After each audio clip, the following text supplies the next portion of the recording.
Learn the most advanced recruiting techniques. Land the most desirable talent.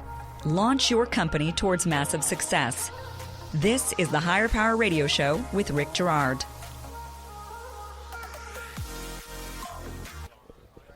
This is Rick Girard with the Higher Power Radio Show, and I'm here with Paul Pickle from Microsemi. I'm formerly from Microsemi. This is a new thing for you, though, right? It is absolutely a new thing. Been working at Microsemi for quite some time. Most people would say Microsemi, quite some time, for 21 years. And I remember when I first started there, second job out of college, we're $35 million in revenue. And we just closed this latest acquisition this past Tuesday.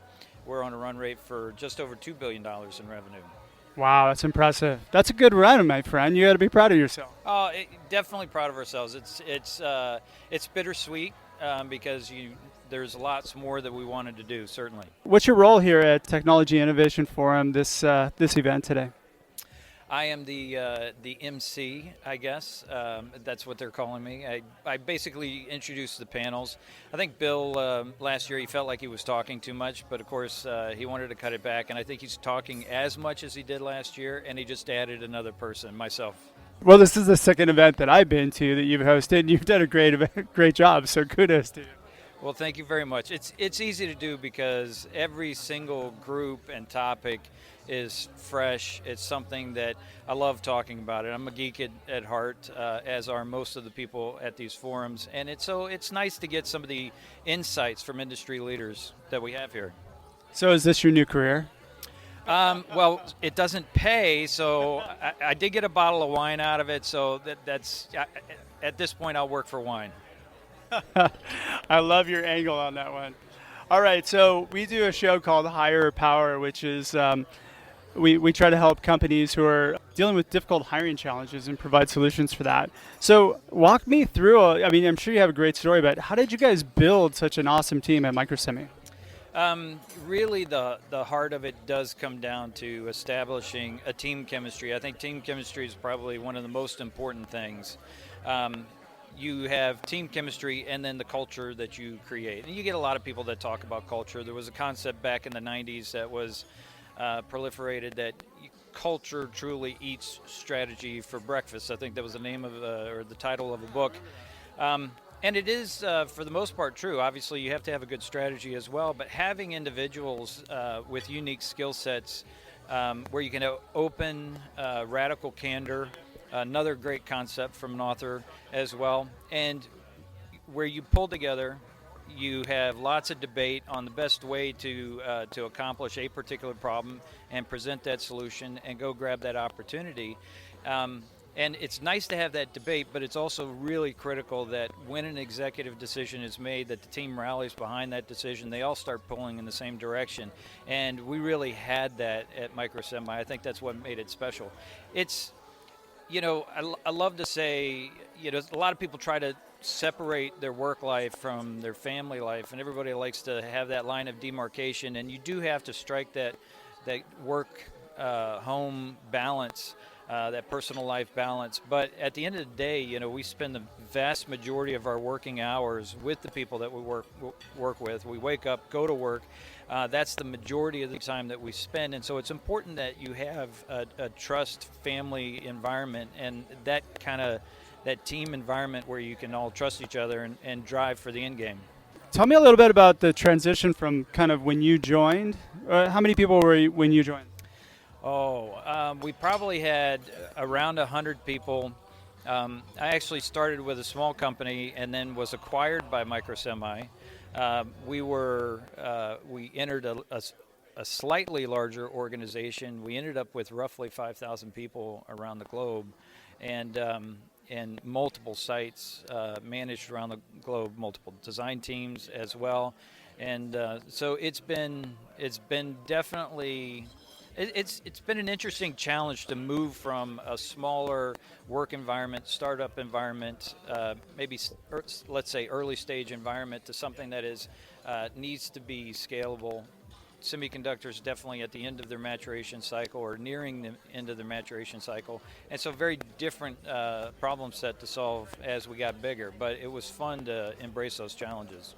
Any advice for other executives who are at that point where you started at 100 people or so? And what were maybe some of the takeaways you can give that provide a lot of value into them making the right decisions?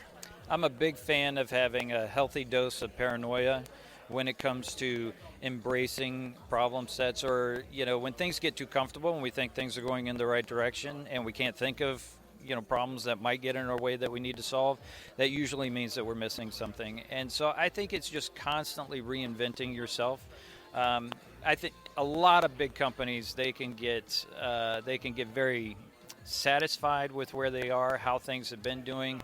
I've had discussions with individuals as soon as they sit there and tell me, it's like, well, we've been doing this for 20 years, or I've had 30 years in this industry, and this is the way we're going to do it. That's the only justification that they give. That usually means that it's time for a fresh perspective.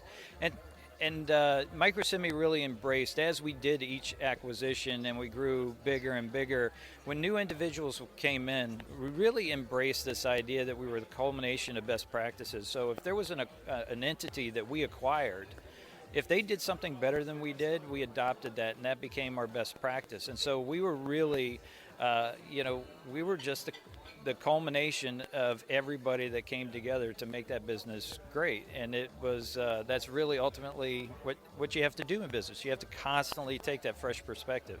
I think you guys should go on the road and teach that to companies like Microsoft and the other companies who tend to look at everything from their way or the highway perspective. So interestingly enough, I do think that Microsoft went sideways for a little while there, but I have to say that they've been, in a very quiet way, they've been making huge improvements, and I think that they're sneaking up on a couple of other giants, and we're going to see them do some fantastic things in the future. So somehow they got that reinvigoration, that healthy dose of paranoia, and started to embrace problems in a new, invigorating way. All right, so last question I have for you is, what would be actionable takeaways that any of the attendees here can take away from this technology innovation formative event? So the actual takeaways, there really are so many, and I'll try to pull out a few. The neat thing about Octane is it really does bring together relevant topics. It doesn't matter what industry you come from, what stage your business is in. There's always something that you can glean from the opinions that are stated and from some of the experts that come in. The topics are relevant. I think each forum, each panel, each keynote is an opportunity for somebody to say, analyze their business, kind of like the way we did at Microsemi. Is there something that we can be doing better? That is the opportune moment. It's been educating as well. I think if there was something entirely apropos, and it really kind of depends on the industry that you're coming from, but cybersecurity, we just finished that forum. It's something that nobody really wants to focus on, but it can bury a business. You could have revenue going in the right direction, momentum, great product, and if you have a breach, it will absolutely bury you, especially with the new regulations coming on board.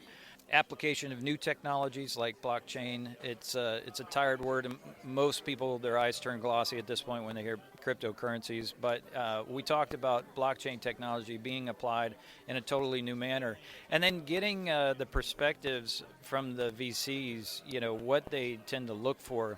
What you find is that each VC is a little bit different in personality. So just because, if you're a business that's going out for a raise, just because you get a no from one guy, it just might be that it's not that particular guy's cup of tea, but there's definitely somebody else out there that's looking to loan money for a particular concept. So I think, I had some good takeaways from today's panels, and those were a couple of lessons I think I picked up. Thank you so much for spending a few minutes of your time with us today. You've been doing a great job as a moderator, by the way. Well, thank you very much. I appreciate it. If anybody's interested in finding out more about you or your company, or what's the best way for them to contact you?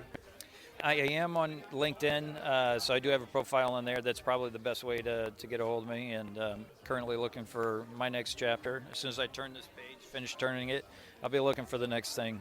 I was going to say, do you have any idea what's next for you? I got a couple of ideas that I'm going to be thinking about. All right, stay tuned, guys. I want to thank you for spending a quick moment of your time. Great job. Thanks. Thank you very much. Appreciate it.